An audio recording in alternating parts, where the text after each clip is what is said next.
ایمان سے ہو جائے۔ اگر کوئی یہ شخص چاہتا ہے کہ جب میں مروں تو ایمان کی حالت میں مروں، اگر کوئی یہ شخص چاہتا ہے کہ میں دنیا سے جاؤں تو ایمان کے ساتھ جاؤں، تو پھر اس کا خوبصورت جواب، خوبصورت اس کا راستہ، خوبصورت اس کی راہ ایک ہی ہے جو خالق کائنات نے خود بیان فرمایا تم مرو گے مسلمان ہی مرو گے، موت آئے گی ایمان پر آئے گی، دنیا سے جاؤ گے ایمان کی حالت میں جاؤ گے، موت کا دروازہ گزرو گے ایمان کے ساتھ گزرو گے، لیکن ایک شرط ہے۔ کیا؟ ایک شرط ہے۔ اے باری تعالیٰ وہ کیا؟ فرمایا وہ تقویٰ ہے۔ وہ کیا ہے؟ وہ تقویٰ ہے۔ دیکھیں اس آیت کریمہ کے اندر میں نے کتنی باتیں کہی ہیں اس کی توفیق سے، وگرنہ میرے پاس اتنا علم نہیں کہ اس کو بیان کروں۔ اب پھر میں یہاں سے ایک اور میں اس کی تفصیل لینا چاہتا ہوں، بڑی خوبصورت ہے۔ وہ یہ ہے کہ اللہ تعالیٰ یہاں گارنٹی دے رہا ہے، ضمانت دے رہا ہے اپنی طرف سے۔ وہ فرما رہا ہے کہ اگر تم ڈرو مجھ سے اور ڈرنے کا حق ادا کر دو تو پھر میری طرف سے گارنٹی اور ضمانت ہے کہ تم ایمان کے ساتھ ہی ڈرو، ایمان کے بغیر تم مرو گے نہیں۔ تو پھر یہ دربار عالیہ صوفیہ آباد شریف کی جامعہ مسجد سے جب تمہیں اور مجھے یہ پیغام مل چکا ہے کہ اگر کوئی شخص یہ چاہتا ہے کہ دنیا سے جاؤں تو ایمان کی حالت میں جاؤں، دنیا سے جاؤں تو ایمان کے ساتھ جاؤں، جب موت کا دروازہ گزروں تو میری زبان پر کلمہ جاری ہو۔ پھر اگلی بات بھی سن لے، جب کلمہ ملتا ہے نا پڑھنے کے لیے موت کے وقت تو پھر روح بڑی آسانی سے نکلتی ہے۔ پھر اگر اس کے دامن میں تقویٰ، تو میری بات پہ غور کریں، میں کچھ کہہ رہا ہوں، اگر تو بندے کے دامن میں تقوی کی دولت ہے تو ملک الموت بھی محبت سے پیش آئے، وہ پیار سے پیش آئے، وہ مسکراتا ہوا ہے، وہ سلام کرے گا، وہ تمہیں کلمہ یاد کرائے گا اگر تقویٰ تیرے دامن میں ہے، اگر تقویٰ تیرے دامن میں ہے۔ اب اس کی تفصیل میں پھر کرتا ہوں، میں ایک حدیث کوٹ کر لوں، بڑی خوبصورت ہے۔ اب حضور نبی کریم صلی اللہ علیہ وسلم کی بارگاہ میں عرض کیا گیا، حضرت ابو ہریرہ رضی اللہ تعالیٰ عنہ اس کے راوی، حضرت ابو ہریرہ فرماتے ہیں رضی اللہ تعالیٰ کہ ہم آقا علیہ السلام کی بارگاہ میں حاضر تھے۔ یہ قرآن مجید کی آیت ہے، یہ اپنا سورۃ آل عمران ہے، اور یہ سورۃ آل عمران اور پارہ نمبر 4 ہے، اس کی میں نے صرف ایک آیت کا سہارا لیا ہے، اور اس کے ساتھ انشاءاللہ اس موضوع پر چند ایک آیات اور بھی شامل کریں گے، چند ایک آیات اور بھی شامل کریں گے، وگرنہ اس موضوع پر تو قرآن مجید بھرا پڑا ہے ماشاءاللہ۔ اور اگر حقیقت دیکھا جائے تو میں نے تو یہاں تک پڑھا ہے کہ آقا علیہ السلام نے فرمایا، بلکہ حضرت علی کا قول بھی ہے، اس کے بعد حدیث بھی ہے، یعنی حدیث اور قول دیکھیں، اگر صحابہ کرام کی تعلیمات ہیں، ان کے اقوال ہیں، اولیاء کرام کی ہیں، تابعین کی ہیں، تبع تابعین کی ہیں، ائمہ فقہا کے، ائمہ مجتہدین کے، سب کے اقوال بھی قرآن و سنت کی روشنی میں ہی ہوتے ہیں۔ کس میں؟ قرآن و سنت۔ حدیث پاک میں بھی بڑا کچھ آتا ہے، لیکن حضرت علی بڑی پیاری بات فرمایا، سب سے اوپر اگر بندہ کوئی درجہ عطا کرتا ہے نا، کیا بندے کو کوئی درجہ عطا کرتا ہے، وہ عمل حسن اخلاق ہے۔ حسن اخلاق ایک ایسا عمل ہے کہ بندے کو عزت دیتا ہے، سمجھ گئے نا؟ جب تو ہر بندے کے ساتھ حسن اخلاق کے ساتھ پیش آئے گا نا، حسن اخلاق کہتے ہیں مسکراہٹ، حسن اخلاق کہتے ہیں محبت کو، حسن اخلاق کہتے ہیں پیار کو، حسن اخلاق کہتے ہیں کسی کی خیر خواہی کرنا، محبت کے ساتھ پیش آنا، خندہ پشانی کے ساتھ پیش آنا، ہمدردی کے ساتھ پیش آنا، نرمی کے ساتھ پیش آنا، پیار کے ساتھ پیش آنا۔ اگر کسی زیادتی ہو بھی جائے تو پھر اس کے چہرے پہ مسکراہٹ رہے، اس کے چہرے پہ کیا مسکراہٹ رہے، تبسم کے آثار نظر آئے۔ تو یہ حسن اخلاق ہے، اور حسن اخلاق بندے کو بہت اعلیٰ درجہ عطا کر دیتا ہے۔ جہاں حسن اخلاق لے جاتا ہے وہاں کوئی عمل بھی نہیں لے جاتا۔ لیکن حضرت علی مرتضیٰ حیدر قرار باب مدینۃ العلم رضی اللہ عنہ فرماتے ہیں کہ میں بتاؤں کہ اخلاق کے اوپر کس کا درجہ ہے اور اخلاق کا سردار کون ہے؟ عرض کیا کوئی حسن اخلاق کے اوپر بھی کوئی درجہ ہے؟ فرمایا ہاں۔ پوچھا وہ کیا؟ فرمایا اس کا نام ہے تقویٰ، اس کا نام ہے تقویٰ۔ بس حقیقت یہ بھی ہوتا ہے کہ حسن اخلاق پیش کرنے والوں سے تقویٰ اختیار کیا جائے، مسکرا کے ملنا، پیار سے ملنا، ہمدردی سے ملنا، نرمی سے ملنا، خندہ پیشانی سے ملنا، لوگ اس کی تعریف کر دیا کیا بات، لیکن تقوی کے لحاظ سے اس کی تقوی پرہیزگاری کرتے ہیں. کیا پتہ اس سے پرہیزگاری نہ ہو رہی، کیا وہ حرام کی تمیز نہ کر رہا ہو، لیکن جب اس کے پاس تقوی کی دولت آتی ہے نا، اس کے دامن میں دولت کی دولت یعنی تقوی کی دولت اس کے دامن میں آتی ہے، پھر خدا کی قسم پھر وہ حسن اخلاق کے اوپر بڑھ جاتا ہے. حسن اخلاق بھی تقوی کے اندر مدغم ہے. اس لیے حضرت علی کا قول رضی اللہ تعالیٰ عنہ کہ حسن اخلاق کا سردار، حسن اخلاق کا امیر، حسن اخلاق کے اوپر کسی کی فضیلت یا درجہ ہے تو وہ کیا ہے؟ وہ تقوی ہے. وہ کیا ہے؟ اور قرآن مجید میں اس آیت کریمہ میں رب نے گارنٹی دے دی ہے. اور یہ لوگوں کو بتاؤ کہ اگر کوئی چاہتا ہے کہ اگلی زندگی کا آغاز یا اگلے جہان میں جب جاؤں، موت کا دروازہ گزروں، تو ایمان کی حالت میں جاؤں، تو وہ اللہ نے گارنٹی دے دی ہے وَلَا تَمُوتُنَّ إِلَّا وَأَنْتُمْ مُسْلِمُونَ. تم اس حال میں نہیں مرنا کہ تم مسلمان ہو، نہیں، اس حال میں مرو کہ تم مسلمان ہو. اے باری تعالیٰ اگر ہم مسلمان ہی ہو کر مرے تو کیسے مریں گے؟ فرمایا وہ تو میں نے تمہیں بتا دیا ہے کہ وَاتَّقُوا اللَّهَ مُسْتَقِيمًا، تقوی اختیار کرنا ہے. باری تعالیٰ کیسے؟ فرمایا حق تقاتہ، جس طرح ڈرنے کا حق ہے، جس طرح ڈرنے کا حق ہے وہ ادا کر دو تو گارنٹی میں دے دیتا ہوں. مجھ سے ڈرنے کا، تقوی اختیار کرنے کا تم حق ادا کر دو تو گارنٹی ضمانت میں دیتا ہوں کہ تم جب دنیا سے جاؤ گے تو ایمان کی حالت میں جاؤ گے. تقوی کی بڑی بدولت ہے. ابھی تو میں نے اس پہ آغاز کیا ہے، بہت خوبصورت موضوع ہے. اب میں ایک حدیث کوٹ کرنا چاہتا ہوں. ان ابی ہریرہ رضی اللہ تعالیٰ قیل یا رسول اللہ صلی اللہ علیہ وسلم من اکرم الناس. صحابہ کا سوال کیسا ہے؟ سوال کیسا کیا ہے؟ فرمایا من اکرم الناس. اکرم، اکرام پتہ کس کو کہتے ہیں؟ عزت کو، وقار کو، فضیلت کو، درجہ کو، مقام و مرتبہ کو کہتے ہیں. تو اب انہوں نے سوال کیا کہ قیل یا رسول اللہ صلی اللہ علیہ وسلم، آقا آپ کی بارگاہ میں عرض ہے کہ من اکرم الناس، آپ ساری دنیا کے لوگوں میں سے زیادہ عزت والا کون ہے؟ زیادہ عزت والا کون ہے؟ عظمت والا کون ہے؟ تو لوگوں کو سمجھیں بھی جس کے پاس پیسہ وہ عزت والا ہے، جس کو پروٹوکول دنیا دے رہی ہے، جناب آگے پیچھے گاڑیاں لگی ہیں، جناب کیا بات ہے، عزت والا ہے. قرآن مجید اس کی نفی کر دی، حدیث نے اس کی نفی کر دی. قرآن مجید سے تو حجرات کو اٹھا کے دیکھیں تو رب نے با کمال کر دیا. ان اکرمکم عند اللہ اتقاکم، رب نے فیصلہ کر دیا. اور اگر کوئی شخص کے گاڑیوں کے اندر، مکانوں میں، مارکیٹوں میں، پلازوں میں، فیکٹریوں میں، کارخانوں میں، گاڑیوں میں، وزارتوں میں اس میں عزت ہے نہیں، قرآن و سنت اس کی نفی کر دی ہے. وہ غریب تر ہے، ذاتی مکان بھی نہیں، علاقے میں کوئی سلام بھی نہیں کرتا، لباس پھٹا پرانا ہے، کھانے کو بہت کم ملتا ہے، محلے کے اندر کوئی سلام بھی نہیں کرتا. لیکن قرآن یہ کہہ رہا ہے ان اکرمکم عند اللہ اتقاکم. پتہ رب کی بارگاہ میں عزت کس کی ہے، پتہ رب کی بارگاہ میں مقام کس کا ہے، عظمت کس کی ہے.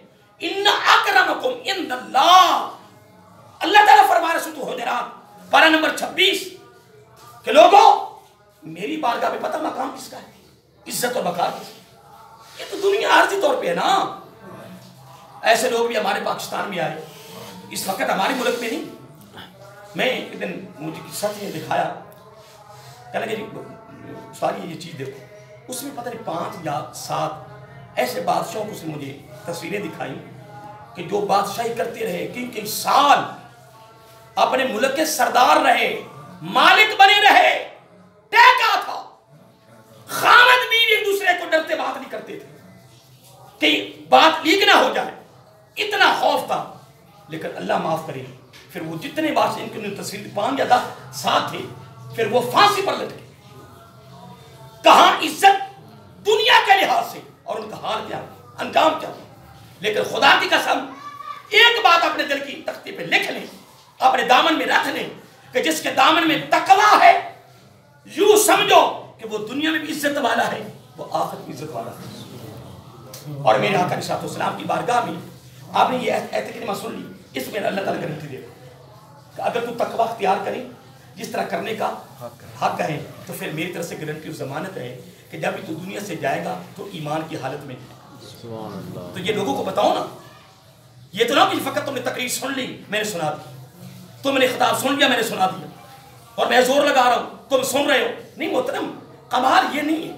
کمال تو میرے بار بڑے بڑے علماء پتہ نہیں کیا کیا خطاب کر رہے ہیں جناب، پتہ نہیں وہاں کیا کیا رش ہوتا ہے لوگوں کے پاس. جناب کہتے ہیں یار فلاں کے پاس کوئی رش ہوتا ہے، کوئی وہاں جناب کو تقریر کرتا ہے. بالکل ٹھیک ہے، تقریریں، خطابات. اب باقی باتیں چھوڑیں. جب حضرت علی رضی اللہ تعالیٰ عنہ آپ کوفہ میں تشریف لائے تو جب حضرت علی کا دور تھا، اس وقت جو اہل علم تھے وہ کتنے اہل علم ہوں کمال ہوں گے. اس دور میں خطاب کرنے والے کتنے کمال ہوں گے، کیسا ان کا علم ہوگا.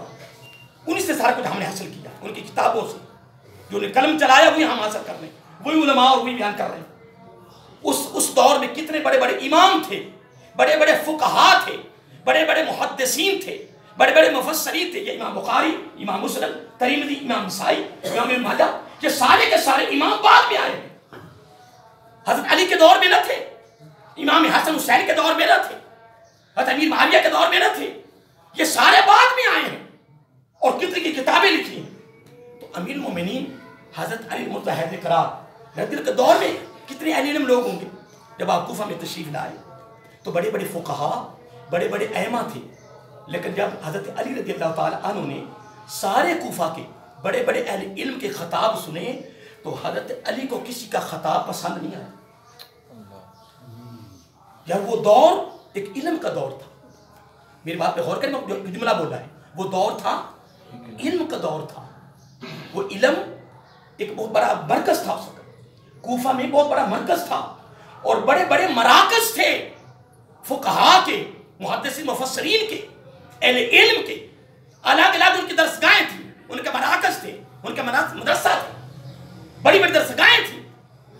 وہاں ہزاروں کی تعداد میں ایک ایک اہل علم کے پاس علم حاصل کر رہا تھا، ہزاروں کی تعداد. حضرت عبداللہ بن مبارک رحمت اللہ تعالیٰ کے پاس ایک وقت میں 40,000 طالب علم حاصل کرتے تھے. 40,000. اور جب امام فخر الدین رازی رحمت اللہ تعالیٰ وقت کے بادشاہ کا وہ لباس نہیں ہوتا جو آپ کا لباس ہوتا تھا، علم تھا، علم سے مالا مال تھی اور تفسیر کبیر کے مصنف ہیں. اور بلکہ تو لوگ یہاں تک کہہ دیتے ہیں کہ اگر امام فخر الدین رازی نہ ہوتے تو آدمیوں کو عربی کی سمجھ نہ لگتی. اگر آدمیوں کو عربی سے کیسے بارہ کیا ہے، مالا مال کی واقفیت دلائی ہے، تو وہ امام فخر الدین رازی رحمت اللہ تعالیٰ. میں پڑھ رہا تھا کہ جب امام فخر الدین رازی رحمت اللہ تعالیٰ اپنی سواری پر سوار ہوتے تو چلتے، سواری چل رہی ہے، 300 میں نے پڑھے، کتنے؟ 300 علم کے مشتاق، علم کے طالب، علم کو چاہنے والے. آج ہمارا کام تو وقت کمایا تو کھایا تو سو گئے، اس کے علاوہ ہمارے پاس کام کیا رہے گا؟ اور اگر تو کہ میں نمازیں پڑھتا ہوں، میں روزے رکھتا ہوں، میں عبادت کرتا ہوں، تو رب احسان کرتا ہے. یہ سارے کچھ تیرے لیے. لیکن خدا کی قسم جو عام میں قرآن نہیں پڑھے ہوئے، میں کہتا ہوں قرآن پڑھ لیں، یہ اللہ کا کلام ہے، کوشش کرو اس کو پڑھو. اگر رب کا کلام نہیں پڑھنا ہے تو ہم دنیا میں لینے کیا ہیں؟ ہائے ہائے، رب کا کلام. افسوس ہوتا ہے ہم لوگوں پر کہ جو بڑی بڑی پھڑے مارتے ہیں لیکن قرآن کی طرف راغب نہیں. محترم، قرآن کی راغب ہو جائیں، اس قرآن کو شروع کریں، قرآن سے وابستہ ہو جائیں، جڑ جائیں، لگ جائیں. اگر پوری زندگی بسم اللہ بھی نہ پڑھ سکو، پڑھتے پڑھتے مر گئے، نہ پڑھ سکو، قیامت کا دن جو اعلیٰ قرآن پڑھنے والے، قرآن جو تجوید و قرات کے ساتھ پڑھنے والے ہوں گے، ان کی صف کے اندر تو کھڑا ہو، ان کی صف میں تو کھڑا ہو. کوئی معمولی کام ہے. 300 شاگرد، کتنے؟ 300. یاروں کو قدر تھی علم کی، ان کو پتا تھا علم کیا ہے، ان کو پتا تھا قرآن و سنت کی تعلیمات کیا ہے. کتنے؟ 300. سواری چل رہی ہے اور 300 شاگرد ساتھ چل رہے ہیں، ہاتھ میں قلمیں ہیں، ہاتھ میں رجسٹر ہیں. پھر 300 کو تھوڑے نہیں ہیں، پھر 300 کا سوال فقط قرآن کے لیے نہیں ہوتا تھا. تفسیر میں قرآن ہوتا، سوال ہوتا، حدیث میں ہوتا، شرح میں ہوتا، طب میں ہوتا، اور اس میں سر میں ہوتا، نحو میں ہوتا، ادب میں ہوتا. یعنی 300 شاگردوں کے سوال الگ الگ ہوتے. اور رب نے امام فخر الدین رازی کو اتنا مالا مال علم سے کیا، محنت کی تھی، جدوجہد کی تھی، ذوق تھا، لگن تھا. آئے ہیں. پھر وہ 300 شاگرد چلتے جا رہے ہیں، سواری چلتی جا رہی ہے. میں کہتا ہوں وہ 300 کتنے اعلیٰ ہوں گے، کتنے اعلیٰ ہوں گے. کیا رب دیکھ نہیں رہا ہوگا کہ میرے بندے میرے قرآن اور میرے محبوب کی حدیث کا علم حاصل کر؟ پھر امام فخر الدین رازی علیہ الرحمہ 300 کے الگ سب سوال ہوتے ہیں، سواری بھی چلتی جا رہی ہے، ساتھ ساتھ جواب بھی دیتے ہیں۔ حضرت علی رضی اللہ تعالیٰ عنہ کو یہ فخر الدین رازی بہت بعد میں آئے ہیں، لیکن حضرت علی رضی اللہ تعالیٰ کو کوفہ میں کسی اہل علم کا خطاب پسند نہیں آ جاتے۔ علم کا ایک ماحول تھا، علم کا زمانہ تھا، بڑے بڑے مراکز تھے علم کے پڑھانے میں، لکھنے میں، وہی آج علم پوری دنیا میں چل رہا ہے محترم۔ لیکن خواجہ حسن بصری رحمت اللہ تعالی صرف ایک خواجہ حسن بصری تھے کہ جس کا خطاب حضرت علی کو پسند آئے، حضرت علی کا پھر وہ پسند آئے، پھر اس کے بعد خلوت میں لے گئے، پھر ان سے سوالات کیے، جوابات وہ ایک الگ بات ہے، مجھے یاد ہے، لیکن اردو جاتا ہوں نا پھر ہمارا تھوڑا یہ مقصد رہ جائے گا۔ تو میں ایک بات کر رہا تھا کہ حضرت علی المرتضیٰ حیدر قرار رضی اللہ زمانہ علم کا تھا، زمانہ علم کا تھا۔ اب سنیے، میں پھر دوبارہ دہرانا چاہتا ہوں تاکہ بعد میں آنے والے لوگ اور تم بھی دوبارہ سن لیں۔ اللہ تعالیٰ نے سورۃ آل عمران کی اس آیت کریمہ میں 3 باتیں کی ہیں۔ پہلے اس نے بات کی تم نے تقوی اختیار کرنا ہے۔ تقوی کیا کہتے ہیں؟ رب کا ڈر، حق کا تقاتی ہی۔ پھر فرمایا کہ تم نے تقوی اختیار اس طرح کرنا جس طرح کرنے کا حق ہے۔ پھر اللہ تعالیٰ ایک بڑی پیاری بات فرمائی، تم یہ توجہ سے سن لیں، یہ بھی آج کی گفتگو کا سن لیں کہ بہت بڑا یعنی نتیجہ اور رضا کا نقطہ لطیف ہے۔ خدا کی قسم رب نے یہاں گارنٹی دے دی ہے، ضمانت دے دی ہے۔ رب کہتا ہے میری طرف سے گارنٹی ہے، ضمانت ہے، وعدہ ہے میری طرف سے، تم نے انشاءاللہ، رب کہتا ہے تم نے بھی درک ہو جانا ہے، میرا وعدہ تمہارے ساتھ کہ موت کے وقت یہ تمہیں دولت ضرور ملے گی، یہ دولت تمہیں ضرور ملے گی۔ اے باری تعالیٰ وہ کیا فرمایا، وَلَا تَمُوتُنَّ إِلَّا وَأَنْتُمْ مُسْلِمُونَ۔ اگر تم نے اگر تقوی اختیار کیا جس طرح اختیار کرنے کا حق ہے، تو اللہ تعالیٰ فرماتا ہے میری طرف سے گارنٹی اور ضمانت ہے کہ اگلی زندگی کا آغاز بھی ایمان سے کروا دوں۔ ایمان کی حالت میں جاؤ گے، کس حالت میں؟ ایمان کی حالت میں جاؤ گے۔ آئیے محترم، ٹائم ہو چکا ہے، میں حدیث کو مکمل کر لوں۔ ان ابی ہریرہ رضی اللہ تعالیٰ عنہ قیل یا رسول اللہ صلی اللہ علیہ وسلم من اکرم الناس۔ یہ صحابہ نبی پاک کی بارگاہ میں سوال کر رہے ہیں اور پوچھ رہے ہیں، سوال کیا ہے؟ من اکرم الناس یا رسول اللہ صلی اللہ علیہ وسلم، پوری کائنات کے لوگوں میں سے عزت والا کون ہے؟ ایک سوال ہے، پوری کائنات کے لوگوں میں سے عزت والا کون ہے؟ عظمت والا کون ہے؟ مقام و مرتبہ والا کون ہے؟ اللہ تعالیٰ کی بارگاہ میں لوگوں نے سمجھ لیا ہے کہ جس کے بعد دولت ہے وہ عظمت والا ہے۔ پتہ نہیں کس نے تمہیں بتا دیا، اور میں نے تو ابھی ربوں کو حوالہ دیا سورۃ حجرات کا پارہ نمبر 26 کہ رب نے چیلنج کیا ہے، رب نے خبردار کیا ہے، ان اکرمکم عند اللہ اتقاکم، میری بارگاہ میں عظمت، عزت، وقار اسی کا ہے، کس کا؟ مولا جو تقوی میں سب سے آگے ہے، جو تقوی میں سب سے آگے ہے۔ اور ادھر کیا فرمایا؟ فرمایا من اکرم الناس۔ ارے کیسا سوال ہے، پوچھنے والوں کا سوال دیتے محترم کہ من اکرم الناس، لوگوں میں سب سے زیادہ عظمت والا کون ہے؟ آقا نے فرمایا قال میرا آقا نے فرمایا اتقاہم، اللہ کی بارگاہ میں سب زیادہ عظمت والا وہ ہے جس کے دامن میں تقوی ہے، جس کے دامن میں، سارے بولیے، جس کے دامن میں، سارے بولیے، دامن میں تقوی ہے۔ اس پر میں ویسے ٹائم کو ایک دو منٹ پر چلے جا رہے، اس میں میں اتنا مختصر سے وقت میں ایک واقعہ کو کرنا چاہتا ہوں، قرآن و سنت کے ساتھ ساتھ بڑا پیارا واقعہ ہے۔ ویسے میں نے ایک اور پہلے پیش کر دیا تھا کہ سب کے اوپر درجہ حسن اخلاق کا ہے، لیکن حضرت علی فرماتے رضی اللہ تعالیٰ حسن اخلاق کے اوپر بھی ایک سردار ہے جس کی عظمت حسن اخلاق سے بھی زیادہ ہے۔ پوچھا جی وہ کیا ہے؟ فرمایا اس کا نام ہے تقویٰ۔ کیا ہے؟ تو میں ایک بات کرنا چاہتا ہوں، اس کے بعد شاسی اجازت چاہتا ہوں۔ حضرت امام اعظم ابو حنیفہ رحمۃ اللہ تعالیٰ، عام سے کی ان کا نام سنا ہوگا، ان کا نام ہے نعمان بن ثابت المعروف امام اعظم ابو حنیفہ رحمۃ اللہ تعالیٰ۔ ایک دن ظہر کی نماز پڑھ کے دکان کپڑے کا کاروبار تھا، کس کا؟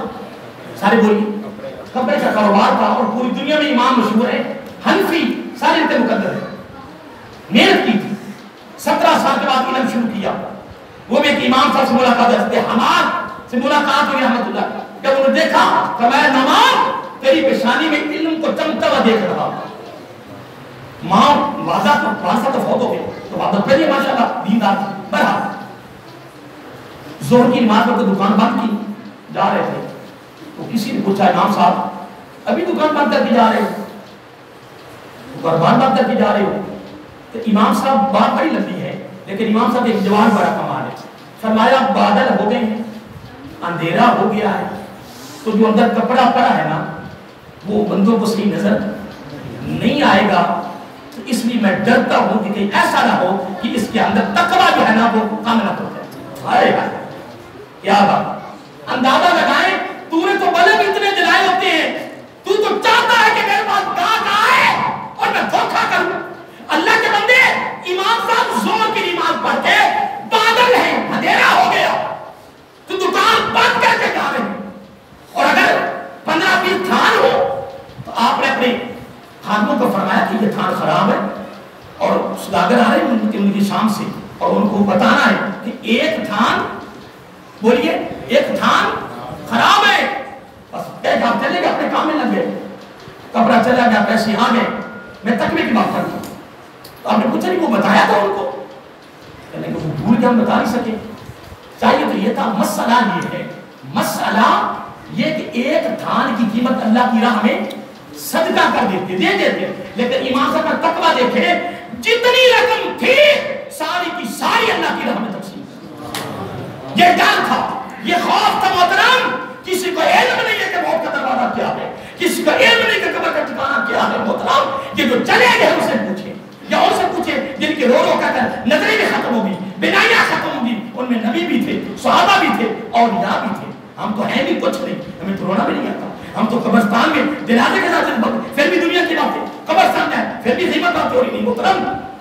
آج کی گفتگو جو میں نے جس کا آغاز کیا ہے اس کے آخر میں یہی رسالت یہی پیغام ہے، آپ بھی میں بھی، اگلی زندگی کا کنارہ کوئی نہیں ہے، موت کا دروازہ بڑا مشکل ہے، میں اور آپ سب مل کر اختیار کریں، کس کو؟ سارے بولیے، سارے بولیے نا، کس کو؟ تقویٰ کو، پرہیزگاری کو، جتنا بھی اختیار کر سکے اتنا ہی کم ہے۔ اللہ تعالیٰ کی بات میں دعا ہے، یہ بڑی خوبصورت گفتگو میں نے شروع کی ہے، یہ انشاءاللہ 3-4 دنوں پر چلے گی انشاءاللہ، دعا کرے کہ اللہ تعالیٰ مجھے اور آپ کو اس تقویٰ کو اختیار کرنے اور اس کو صحیح معنوں میں عمل کرنے، اس کو آگے پہنچانے کی توفیق عطا فرمائے۔